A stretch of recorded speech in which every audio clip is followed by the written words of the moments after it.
नमस्कार, one India Hindi में आपका स्वागत है। मैं हूं विकास कुमार। कोरोना काल में जब पूरे देश में लॉकडाउन लगा हुआ था, उस समय देश की इकोनॉमी को कुछ हद तक बचाए रखने में कृषि सेक्टर की बड़ी भूमिका रही थी।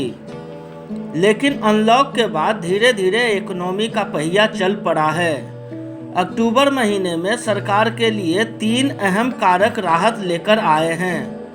पहला देश का जीएसटी कलेक्शन, दूसरा बिजली खपत में बढ़ोतरी और तीसरी राहत ऑटो सेक्टर से है। उम्मीद की जा रही है कि आने वाले दिनों में और भी सेक्टर्स में सुधार देखने को मिलेगा। वित्त सचिव अजय भूषण पांडे ने कहा कि अभी भी कुछ सेक्टर में थोड़ी परेशानी है, लेकिन आने वाले समय में अर्थव्यवस्था और तेजी से आगे बढ़ेगी।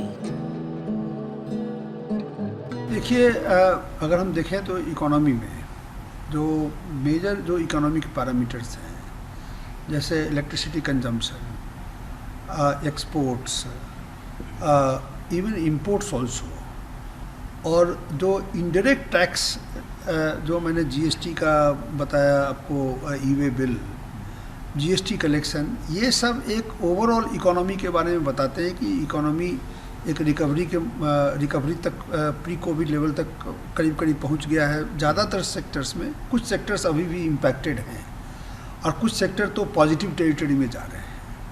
कुछ सेक्टर्स स्ट्रेस्ड हैं, जैसे कि हॉस्पिटैलिटी सेक्टर्स हैं, दी ट्रांसपोर्ट सेक्टर्स हैं, या तो और रियल एस्टेट में भी कुछ दिक्कतें थी, लेकिन अब वो भी रिकवर कर रहा है। अभी महाराष्ट्र स्टेट ने अपना स्टैम्प ड्यूटी का रेट कम किया, उसके बड़े अच्छे परिणाम हुए हैं। सेंट्रल गवर्नमेंट ने सभी स्टेट गवर्नमेंट्स को भी रिक्वेस्ट किया है कि अगर अपने अपने स्टेट में इस तरीके से अगर अपना स्टैम्प ड्यूटी कम करें तो वहाँ पर भी रियल एस्टेट को भी पहुँच सकता है।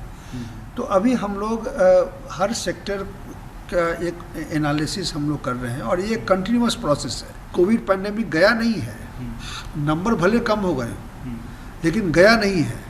लेकिन इसके बावजूद भी हम प्रगति कर रहे हैं, हम ग्रोथ दिखा रहे हैं, हमारे ट्रांजैक्शंस बढ़ रहे हैं, तो हमें ऐसा ही अप्रोच लेना पड़ेगा। हालांकि वित्त सचिव ने कहा कि जीएसटी में रेट कट की अभी कोई खास जरूरत नहीं है, क्योंकि देश में टैक्स स्टेबिलिटी भी आवश्यक है। जीएसटी रेट कट में किसी तरह की गुंजाइश देख रहे हैं?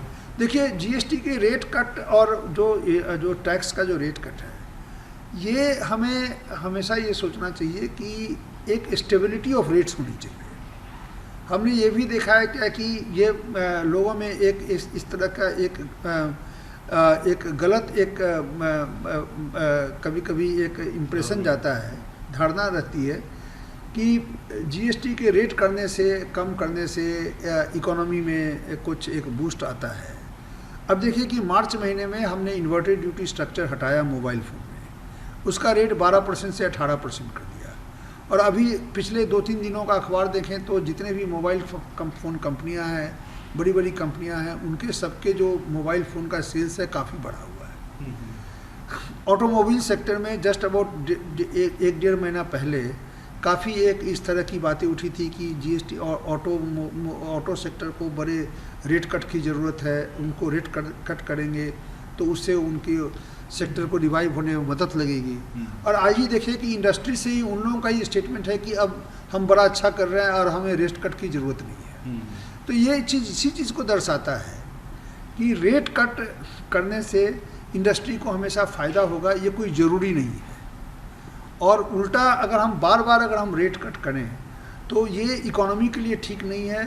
ये जो टैक्स स्टेबिलिटी होता है वो उसके खिलाफ भी है, और ये बड़ा एक गलत सिग्नल जाता है हमारे जो डोमेस्टिक जो बिजनेस हैं, डोमेस्टिक इंडस्ट्रीज़ हैं, ऑल्सो जो इंटरनेशनल इन्वेस्टर्स हैं, कि ये हर बार हम लोग ये रेट कट हर बार क्यों करते हैं।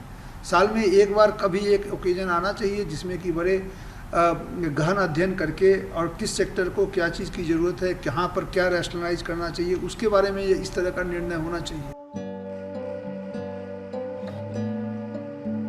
बता दें कि वित्त मंत्रालय की ओर से जारी बयान के मुताबिक अक्टूबर 2020 में जीएसटी संग्रह 1 लाख करोड़ के पार हो गया है।